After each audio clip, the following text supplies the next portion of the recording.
um ponto central do debate, né? Porque eu não vou entrar aqui no fato de que isso aqui é um golpe de marketing, que é uma política imperialista, nada. Eu queria discutir só a questão histórica, né? Que me chamou muito a atenção.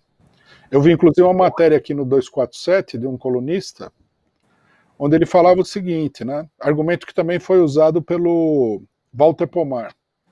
Eles procuram impugnar o meu argumento de que a importância histórica dos bandeirantes é que eles expandiram eles construíram o Brasil praticamente, né? O território nacional brasileiro. O Brasil seria hoje, sem as incursões dos bandeirantes, né? Além do meridiano de Tordesilhas, o Brasil seria 1/3 do que é. Né? Essas incursões não foram só os bandeirantes, mas eles foram os principais. Aumentaram o Brasil 2 vezes, né? 3 vezes. Multiplicaram o Brasil por 3. Aí eu falei, isso aí é um fator de progresso muito importante, né? Inclusive eu diria que os acontecimentos mais progressistas da história brasileira foram essa expansão territorial, que todo mundo reconhece, isso daí, todos os historiadores, e está ligado ao bandeirantismo em diversas modalidades, a vinda da família real portuguesa para o Brasil, que abriu os portos e começou um desenvolvimento econômico, né? A independência, estamos no 200 anos da independência, a abolição da escravidão, a República e a Revolução de 30. São os acontecimentos mais significativos do progresso brasileiro, né? E aí eu expliquei que o Brasil ter um território desse tamanho, né? A América Portuguesa ficou unificada, enquanto que a América Espanhola se despedaçou, criando países, inclusive, que são minúsculos, né? Como os países do Caribe e os países da América Central. Os países, eu falei, isso é um fator de progresso e é muito positivo. Aí eu vi uma matéria onde o pessoal questiona o próprio fato em si, não que tenha sido assim. Quer dizer, que o Brasil ser um país grande não é uma coisa importante. Que o Brasil poderia ser um Equador, um Paraguai, um Uruguai, né, que tem 3 milhões de habitantes, e estaria tudo bem, seria positivo. Isso aí não é fato, né?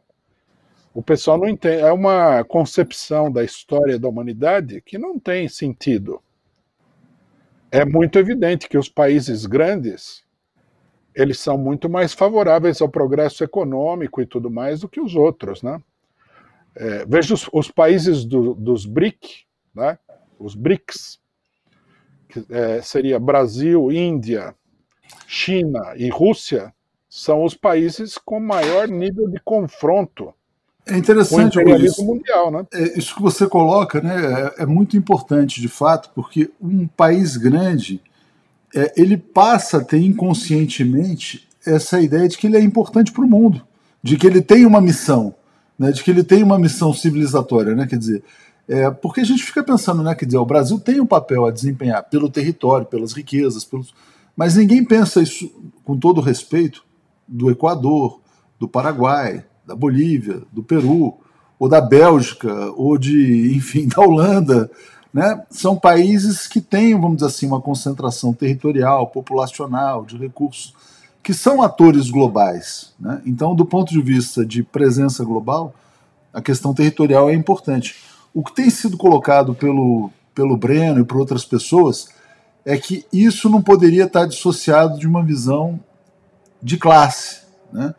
Então a crítica é como se, por exemplo, você e o Aldo estivessem comprando também essa grandeza, entre aspas, pela lógica das classes dominantes, né? E aí eu acho que é um ponto, acho que valeria até a pena organizar um debate entre vocês sobre isso.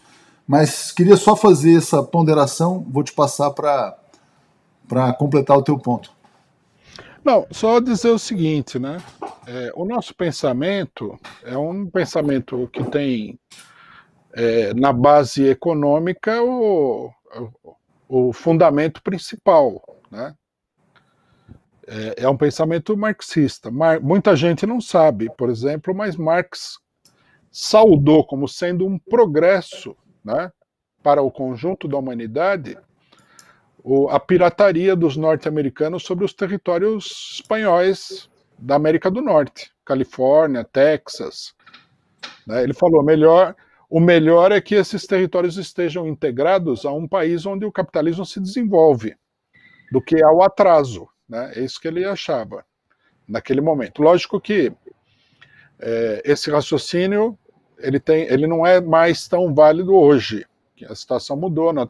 Hoje o capitalismo norte-americano não é capitalismo, é imperialismo, é uma coisa diferente. Mas veja que o critério dele sobre o problema da unidade territorial era esse. Né? País pequeno existe aí em geral para sofrer, né? Quantas vezes os norte-americanos não invadiram os países da América Central e do Caribe? Centenas de vezes. Chamadas Banana Republics, né? Exatamente, as repúblicas da banana. Quer dizer, é tratado de uma maneira pejorativa. Agora, imagine se todo o território de língua espanhola fosse um país só. Aí o tratamento seria outro, ou não? Imagina, Rui, se houvesse uma unidade sul-americana, latino-americana, latino-americana e Caribe, né? Que é uma grande questão, que talvez deveria estar no centro, né, da agenda progressista. Né? Só mais uma coisinha, eu sei que nós estamos com o tempo estourado, mas só mais uma coisinha. Tem que levar em consideração também que os países do BRIC, né, os 4 grandes, eles foram os maiores fatores de progresso no século XX. Rússia, Revolução Russa. China, Revolução Chinesa. Índia, destruiu o Império Britânico com a independência da Índia. E o Brasil, de todos esses países, sempre foi o país mais industrializado e mais desenvolvido. Né? E também é um espinho no pé do imperialismo, porque isso aqui é difícil de controlar. Né? O pessoal não leva em consideração esses fatores.